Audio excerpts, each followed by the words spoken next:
3. The third sutra of the corresponding section, the Sutra on Aging and Death. The event took place in Sravasti. King Pasenadi of Kosala sat to one side and said to the Blessed One, "Venerable Sir, for those who are born, is there any other outcome besides aging and death?" The Blessed One replied, "Great King, for those who are born, there is no other outcome besides aging and death.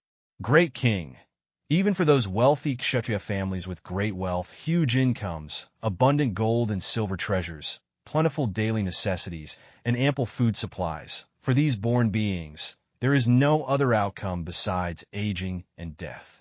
Great King, even for those wealthy Brahmin families and wealthy householder families with great wealth, huge incomes, abundant gold and silver treasures, plentiful daily necessities, and ample food supplies, for these born beings, there is no other outcome besides aging and death.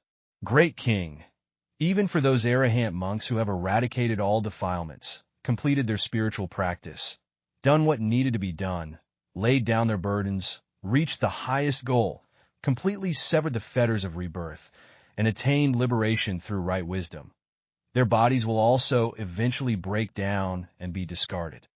After speaking these words, the Blessed One added, "Even ornate royal chariots will decay, and the body too will age.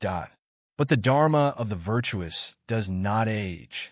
This is what the sages teach to the world."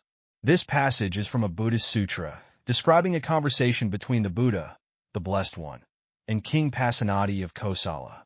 This dialogue deeply explores the nature of life and the ultimate destiny of human existence, revealing a profound and universal truth. Birth, aging, and death are inevitable processes for all living beings. Let's delve into the wisdom contained in this dialogue. 1. The equality of life. Whether rich Kshatriyas, Brahmins, householders, or fully enlightened arahants, none can escape the fate of aging and death. This equality reminds us that in the face of life's ultimate questions, worldly status, wealth, and achievements seem insignificant. It inspires us to consider, given this, how should we spend our limited lifetimes? 2. The contrast between material and spiritual. The Buddha emphasizes that even possessing great wealth and material enjoyments cannot change the essence of life. This leads us to reflect. While pursuing material prosperity, shouldn't we also focus on spiritual growth and inner richness? 3. The wisdom of impermanence. Even ornate royal chariots will decay, and the body too will age. This vividly depicts the impermanent nature of all worldly things. Recognizing this, we might better cherish the present and make wiser choices about how to spend our time. 4. The eternal pursuit. But the Dharma of the virtuous does not age provides a perspective beyond life and death.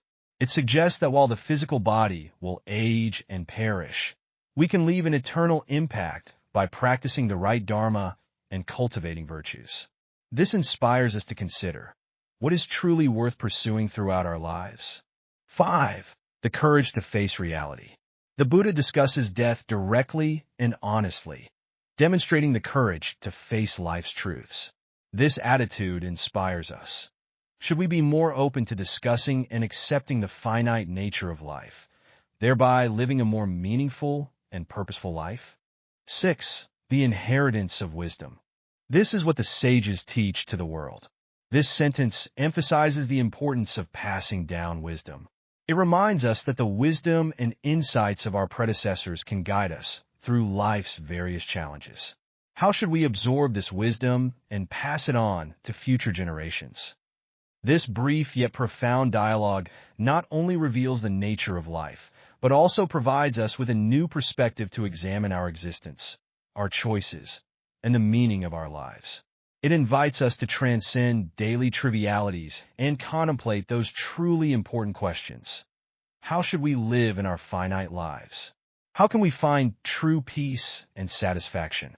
How can we live a life without regrets in the face of an inevitable end? Through such reflection, we may discover that true wisdom lies not in avoiding the reality of life, but in facing it, accepting it, and living a rich and meaningful life in this awareness. This may be the essence of the Buddha's teachings and the most valuable insight this dialogue leaves us.